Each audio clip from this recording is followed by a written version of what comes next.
Assalamualaikum warahmatullahi wabarakatuh. Tadi perkenalkan saya Wajdi dari CJP Angkatan 6 SD Negeri 2 Kertosari, Kecamatan Tanjung Sari, Kabupaten Lampung Selatan. Pada kesempatan kali ini saya akan mewawancarai dua kepala sekolah tentang modul TT 3.1, bagaimana cara mereka mengambil keputusan jika mereka mengalami dilema etika dan jujukan moral. Terima kasih. Selamat menyaksikan.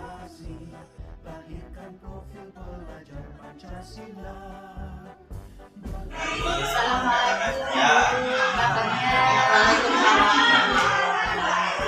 Gimana kabarnya Bu hari ini Bu? Alhamdulillah sehat. Yang penting kita semua sehat ya, dia bisa melakukan aktivitas. Alhamdulillah. Maaf Bu, hari ini saya mengganggu waktunya Ibu sebentar karena saya mau menggali informasi dari Ibu ya, tugas saya sebagai CPP Bu. Saya diminta untuk mewawancarai kepala sekolah tentang pemanggilan MTK ya, dengan beberapa pertanyaan. Nanti saya pertanyaan pertama ya Bu ya, tentang dilema etika. Selama ini bagaimana sih cara Ibu untuk mengidentifikasi kasus-kasus yang termasuk dilema etika atau dilema moral? Oh ya, begini ya Bu Wakilnya. Menurut arti kata dilema sendiri itu kan dua pilihan yang harus kita pilih, yang mana kepentingan itu sama-sama kuat. Nah, kalau dilema etika ini juga sering muncul di instansi kita, yaitu dua kepentingan yang sama-sama kuat mengandung kebaikan-kebaikan sehingga kita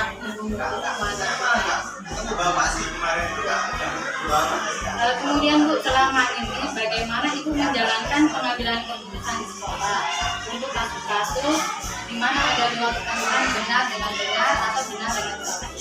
Kebijakan Oh iya, karena kepala sekolah itu kan tidak bisa memutuskan sendiri gitu ya Bu ya, sehingga pengambilan keputusan itu harus bersama-sama dengan bapak, sehingga nanti pertimbangan-pertimbangan itu diambil mana yang lebih bermanfaat dan risikonya yang lebih baik.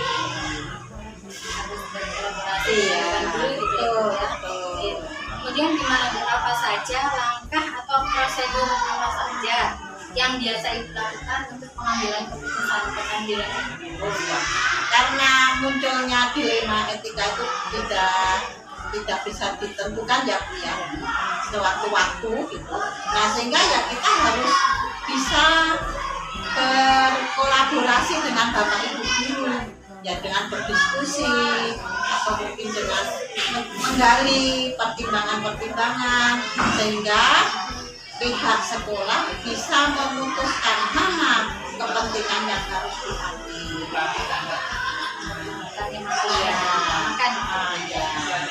Kemudian hal apa saja Bu yang Ibu anggap efektif dalam pengambilan keputusan tentang dilema etika? Kalau yang efektif itu tentu saja begini ya Bu ya, karena warga sekolah itu kan ada kepala sekolah, bapak ibu guru, siswa atau murid. Nah, sehingga kepentingan yang kita ambil tentu saja yang bermanfaat bagi warga sekolah. Kemudian tantangan apa saja Bu selama Ibu memutuskan suatu dilema etika? Tentu ada tantangannya Iya, ya, pasti ada. Yang Ibu alami itu apa saja? Tantangannya kalau bagi saya itu untuk menyeragamkan persepsi antara kepala sekolah, bapak ibu dewan guru, itu kadang kan mempunyai perbedaan pendapat. Kepala sekolah mempunyai pertimbangan seperti ini, dan bapak ibu guru mempunyai pertimbangan seperti ini. Nah, untuk menyeragamkan itu yang membutuhkan kemampuan untuk berargumentasi. Sangat persepsi gitu. Iya. Kemudian apa saja dalam penyelesaian kasus dilema etika ini mempunyai jadwal tersendiri atau di tempat pada waktu itu, atau Ibu mempunyai prosedur apa yang Ibu jalankan selama ini? Oh, kalau Jawa tentu saja tidak, Bu. Karena kasus atau dilema etika itu munculnya sewaktu-waktu, tidak bisa kita prediksi. Ya, sehingga kalau muncul suatu dilema etika, ya langsung saja berdiskusi dengan Bapak Ibu Dewan dulu untuk memutuskan mana yang harus kita ambil kepentingan tersebut. Kemudian adakah seseorang atau faktor apa yang mempermudah ibu untuk memutuskan tentang dilema ini? Oh ya, ada, karena mitra kerja kepala sekolah itu kan guru tentu saja ya. Nah itu biasanya saya gali pertimbangan-pertimbangan mana yang pertimbangan itu yang baik, mana yang pertimbangan itu kok sesuai dengan kepentingan sekolah. Nah itulah yang mempermudah untuk pengambilan keputusan. Kemudian dari diskusi kita pada hari ini, kira-kira apa yang dapat kita ambil dan dapat ibu petik tentang pengalaman ibu selama ini dalam mengambilkan keputusan? Oh, banyak sekali ya.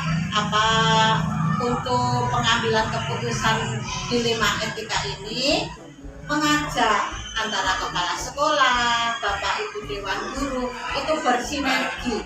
Karena apa ya, harus mau tidak mau kan harus berdiskusi setiap muncul suatu kasus. Sehingga apa ya, ada hubungan yang harmonis antara kepala sekolah dan dewan.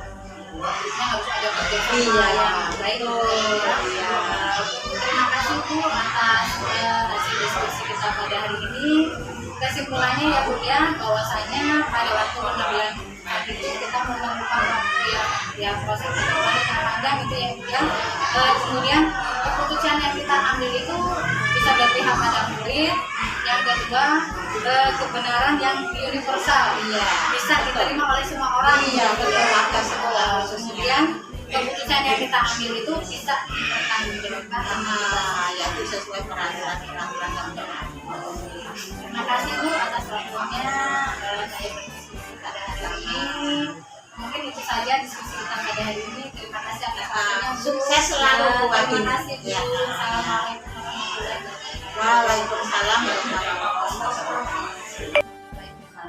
Apa kabarnya Bu? Hari ini sehat Bu ini, alhamdulillah ya. Salam sehat, salam bahagia ya. Semoga selalu sehat selalu ya. Begini Bu Sri, saya datang ke SD Negeri 1 Kertosari. Saya itu ada tugas dari SD Bu. Saya dari ya. Di modul D tadi itu ada pengambilan keputusan. Ya, dan saya ditugaskan untuk mewawancarai 2 kepala sekolah. Jadi saya mohon kepada Ibu Sri nanti untuk berbagi ilmunya tentang pengambilan keputusan selama menjadi kepala sekolah. Ya, nanti akan ada beberapa pertanyaan yang pertama itu ya, selama ini setelah Ibu kepala sekolah, bagaimana sih cara Ibu menganalisis masalah dalam pengambilan keputusan ya, masalah yang mengandung dilema etika atau pas moral gitu ya, bukan moral. Bagaimana cara Ibu? Ini untuk suatu instansi sudah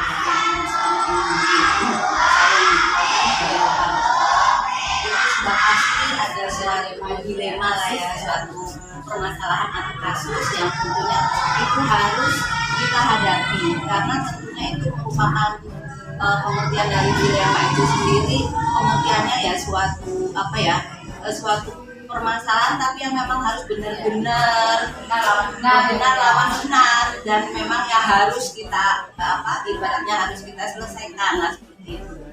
Ya tentunya kita menganalisis permasalahan tersebut ya tentunya dengan tidak emosi lah ya, itu menurut pemikiran kami ya Bu, ya itu tentunya dengan fokus, kemudian ya tentunya kita pun pengen yang terbaik tentunya dalam dilema etika tersebut lah ya. Jadi ya tentunya kita harus ya tentunya harus mengidentifikasi terlebih dahulu apa permasalahannya.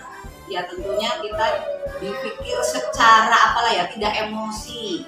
Kemudian kita mengadakan ya pendekatan, setidaknya berkolaborasi dengan ya rekan-rekan guru yang ada di sekolah di sini, karena suatu permasalahan itu tidak bisa diselesaikan dengan sendirinya oleh kepala sekolah. Jadi tentunya harus kerjasama lah seperti itu.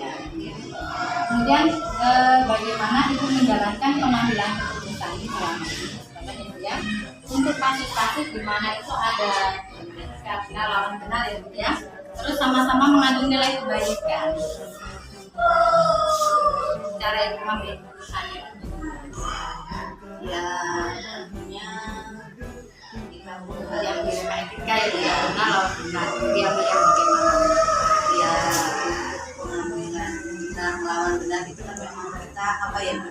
Ya tentunya ada apalah ya, ada dari sisi pertimbangan banyak kebijakan, ada tentunya dari rasa kasih sayang, tentunya ada rasa untuk nanti tanggung jawabannya lah, supaya nanti tentunya tidak ada dampak ya antara positif dan negatifnya ya. Ya tentunya ya itu tadi dia mengambil fakta-fakta permasalahan itu dari mana, ya dari yang inti lah, artinya perlu mengumpulkan itu semua lah ya. Terima kasih ya Bu ya. Kemudian langkah atau prosedur apa saja yang biasa Ibu lakukan selama ini dalam mengambil keputusan? Langkahnya Ya tentunya apa ya, tentunya ini mengenai apa dilema ini memang yang kita hadapi, terutama di lingkungan sekolah kan, yang kita hadapi tentunya dengan siswa, kemudian dengan orang tua juga, dengan guru. Misalnya ada suatu permasalahan, walaupun kita berkolaborasi, tentunya menurut pendapat kita seperti ini, tapi ada juga di antaranya guru yang pro dan kontra lah, seperti itu ya. Tapi sebetulnya kita mengharapkan kan pengen yang terbaik lah, seperti itulah ya. Ya dengan berbagai cara, satu ya tidak emosi ya, dengan pemikiran yang benar-benar fokus ya. Ya, dibicarakan bersama-sama, intinya ya pengen yang terbaik lah, seperti itu. Kemudian apa saja yang Ibu anggap efektif dalam pengambilan keputusan ini? Yang menurut Ibu bagaimana? Yang efektifnya ya tentunya apalah ya, kita berpikir apalah ya, apa sih pengertiannya? Efektif itu supaya tidak berkepanjangan, itu gimana sih pengertiannya? Supaya permasalahan tepat terselesaikan, tapi tentunya tidak berpengaruh berkepanjangan kepada yang bersangkutan. Iya, ya permasalahannya banyak lah. Misalnya banyak kendala. Misalnya kita kan karena di sekolah nih, nah banyak yang orang guru-guru misalnya, ini gimana Bu? Tentunya curhatnya dengan kepala sekolah. Anak tersebut ini misalnya diberi tugas, kesepakatan ada peraturan, misalnya beri tugas nggak pernah mengerjakan tugas dan sebagainya. Ya monggo kita musyawarahkan bareng-bareng. Ya tentunya itu tadi banyak kita pengennya sih dalam jangka pendek ya semua mengerjakan tugas semua. Tapi kita berpikir secara berpikir panjang, tapi tidak semudah membalikan telapak tangan, namanya yang diurusin anak kan banyak ya. Dijalankan sesuai dengan rencana, prosedurnya bagaimana kan seperti itu. Terus kira-kira tantangan dalam pengambilan keputusan ini selama ini ada nggak tantangan? Ya sudah jelas tantangan itu pasti ada. Ya sebagai contohnya yaitu tadi kita mengambil suatu contoh aja ya Bu gini, kita yang dihadapi kan di sekolah itu kan anak-anak, orang misalnya seorang guru itu misalnya memberikan kebijakan suatu prosedur ini misalnya ada ketentuan misalnya, tapi ada orang tua yang tidak terima misalnya marah-marah dan sebagainya, itu merupakan suatu dilema ya, tantangan ya. Tentunya ya bagaimana yang terbaik ya kita ya memanggil orang tua tersebut ya, misalnya dengan memanggil orang tua tersebut misalnya ya tentunya memberikan pemahaman lah ya, tentunya supaya anak itu belajar dari sejak dini ya tentang kedisiplinan misalnya.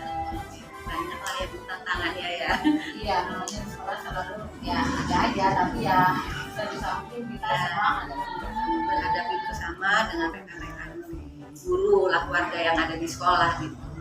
kemudian di mana dalam menyelesaikan etika ini, apakah itu mempunyai jadwal tertentu atau spontan pada waktu itu atau punya prosedur tersendiri bagaimana?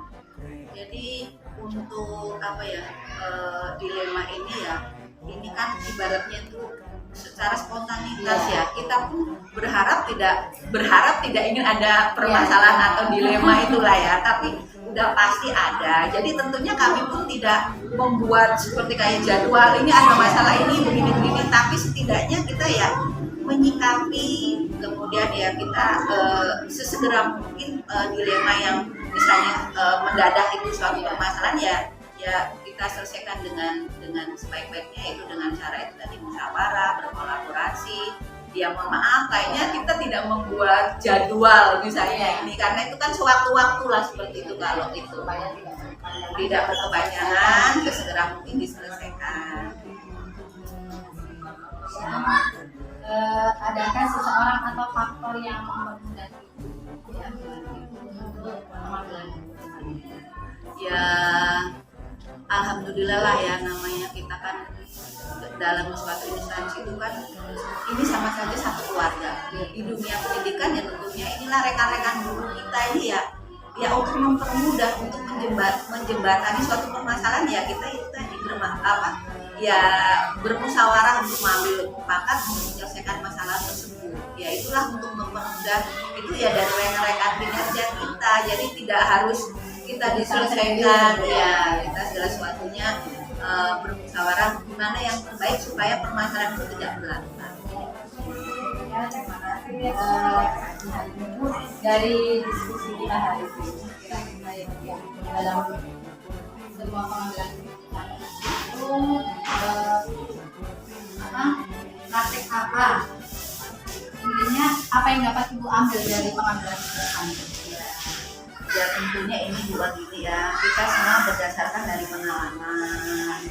Kok permasalahan ini kok datang secara tiba-tiba, tapi setidaknya kita harus cepat menyelesaikan. Ya tentunya kita ya ingin memerdekakan suatu permasalahan tersebut. Setidaknya apa ya yang kita sampaikan kepada ini mengambil hikmah kita petik ya, setidaknya itu supaya bagi mereka yang ada suatu masalah, siapa yang bermasalah ya tentunya pengen supaya mereka lebih baik, mandiri lah seperti itu setidaknya, dan tidak mengulangi suatu permasalahan yang dihadapi oleh yang bersangkutan tersebut ya seperti itu. Ya kita tentunya pengen itu tadi, pengen yang terbaik ya, yang banyak manfaatnya, yang kepentingan orang banyak saya bisa dipertanggungjawabkan.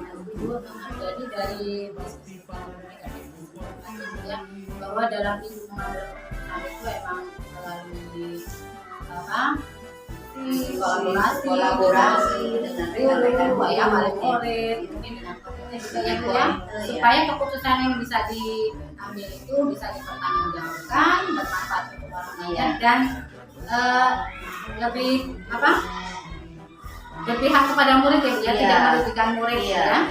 Yang jelasnya apalagi siswa SD itu kan masih masa tumbuh kembang ya, jadi supaya tidak menjadikan momok ya, tentunya permasalahan itu ya tentunya berharap pengen kepada siswa itu yang terbaik lah seperti itu, yang terbaik ibaratnya, yang positif lah seperti itu. Terima kasih Bu Sri atas waktunya. Saya sudah diberi waktu untuk wawancara Bu Sri. Mudah-mudahan bermanfaat untuk saya Bu ya. Sama-sama, mudah-mudahan juga sukses. Terima kasih Bu waktunya. Ya. Assalamualaikum warahmatullahi wabarakatuh. Waalaikumsalam warahmatullahi wabarakatuh.